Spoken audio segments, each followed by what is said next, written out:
লা তুবাদিরুল ইমাম ইযা কাব্বারা ফাকাব্বিরু। লা তুবাদিরুল ইমাম, তোমরা ইমামের আগে যেও না। ইযা কাব্বারা ফাকাব্বিরু, তাকবীর বলো, আল্লাহু আকবার, তোমরা বলো। তারপরে বলো দাল্লিন ফাকুলু আমিন। ইমাম সাহেব যখন হলো দাল্লিন বলবে তখন তোমরা আমিন বলো। ওয়াইদা রাকা ফারকাউ, ইমাম সাহেব যখন নাকি রুকু করবে তোমরা রুকু করো। ওয়াইদা ক্বালা সামিআল্লাহু লিমান হামিদা ফাকুলু রাব্বানা লাকাল হামদ, যখন ইমাম সাহেব রুকুতে যাবে তোমরা রুকুতে যাও। ইমাম সাহেব যখন নাকি সামিআল্লাহু লিমান হামিদা বলবে তোমরা রাব্বানা লাকাল হামদ এই দোয়াটা পড়ো। দেখেন, তাহলে এই হাদিস থেকে আমাদের শিক্ষণীয় হচ্ছে যে ইমাম সাহেবের আগে আমরা যাব না। ইমাম সাহেব রুকুতে গেছে, যায়নি, আপনি যাবেন না। ইমাম সাহেব সিজদা থেকে উঠেনি, আপনি সিজদা থেকে উঠবেন না। ইমাম সাহেব উঠলে আপনি সিজদা থেকে উঠতে পারবেন।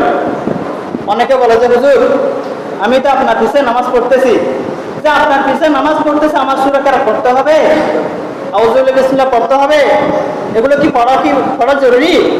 আপনাকে তো ইমাম সাহেব মানলাম, আপনাকে ইমাম সাহেব মানলাম, এখন আমার সূরা কারা পড়তে হবে, এর সম্পর্কে বলতেছেন ইন্নামা জুবিলাল ইমামু লিইউতাম্মা বিহি ইযা কাব্বারা ফাকাব্বিরু ওয়া ইযা ক্বারা ফামসিতু।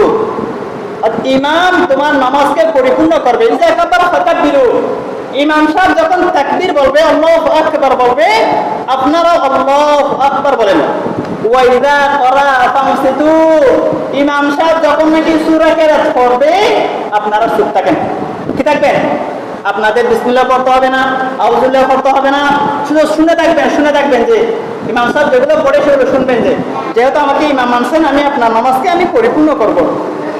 ইযা আতা আহাদুকুমুস সালাতা, যখন না তোমাদের মধ্যে কোনো একজন ব্যক্তি নামাজের মধ্যে আসবা, ওয়াল ইমামু আলা হালিন, ইমাম সাহেব যে অবস্থায় থাকুক না কেন, ইমাম সাহেব সিজদায় আছে অথবা রুকুয়ে আছে অথবা এক সিজদা করছে আর সিজদা করে নাই, খেয়াল করবেন, এক সিজদা করছে আর এক সিজদা করে নাই, যেই অবস্থায় থাকুক না কেন আপনারা ফাসনাউ কামা ইয়াসনাউল ইমাম, ইমাম সাহেব যেরকম করে তোমরা সেরকম করো।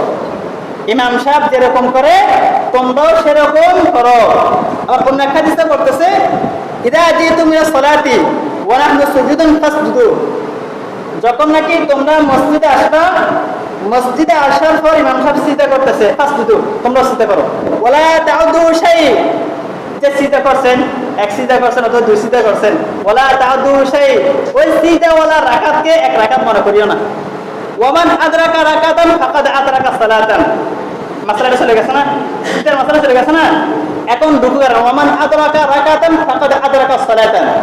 আর কোন একজন ব্যক্তি আসছে, রাজু ভাই আসছে বাহির থেকে, আসার পর আমাকে ফেসে কোথায়, আমি রুকুতে, আমি যখন রুকুতে গেলাম এই অবস্থা আমার ভাইটা আসলো, আসার পর রুকুতেও চলে গেছে, আল্লাহু আকবার বলে রুকুতে চলে গেছে। ওয়ামান আদরাকা রাকাতান ফাকাদ আদরাকা সালাতান, যে ব্যক্তি ইমাম সাহেবকে রুকুতে অবস্থায় পেল ওই ব্যক্তি ওই রাকাতটা পেল। খেয়াল থাকবে, যে ব্যক্তি ইমাম সাহেবকে রুকুর অবস্থায় পেল ওই ব্যক্তি ওই রাকাতটা পেল। এখন আসেন, হুজুর ও বলতেছে মনে মনে, হুজুর আমি তো আপনাকে পেলাম ঠিক আছে, কিন্তু এক তাসবিহ পড়ছি যে, অথবা আমি এক তাসবিহ পড়তে পারি না, তাহলে হবে না। মাসালা হচ্ছে যে ইমাম সাহেবকে পেয়েছেন আপনি, তাড়াতাড়ি হলেও তিন তাসবিহ পরিমাণ পাবেন, সুবহান রাব্বিয়াল আযীম, সুবহান রাব্বিয়াল আযীম, সুবহান রাব্বিয়াল আযীম, তিন তাসবিহ আপনাকে পড়তে হবে। তাহলে এই মাসালাগুলো খেয়াল রাখবেন, যে ইমাম সাহেবকে কোন অবস্থায় পেয়েছে, রুকু অবস্থা পেলে কিরকম হবে, রুকুতে সিজদা অবস্থা পেলে কিরকম হবে, এগুলো খেয়াল রাখবেন। এরপর হচ্ছে যে যারা ইমাম সাহেবের আগে সিজদা রুকু সিজদা করে নেয় তাদের সম্পর্কে একটা ধমকি দিয়েছেন আল্লাহ হাবিব। আল্লাহ বলতেছেন ক্বালা সাল্লাল্লাহু আলাইহি ওয়াসাল্লাম আমা ইয়াখশাল্লাযী ইয়ারফাউ রা'সাহু ক্বাবলা আল-ইমামি রাকাআতান আও সাজিদান আও ইউহাউবিলু রা'সাহু হিমারিন আও সাওতাহু সাওরান হিমার। আমা ইয়াখশাল্লাযী ইয়ারফাউ রা'সাহু, ওই ব্যক্তি কি ভয় করে না ইমাম সাহেব রুকু থেকে মাথা তোলার আগে তার মাথাটা তুলে ফেললো?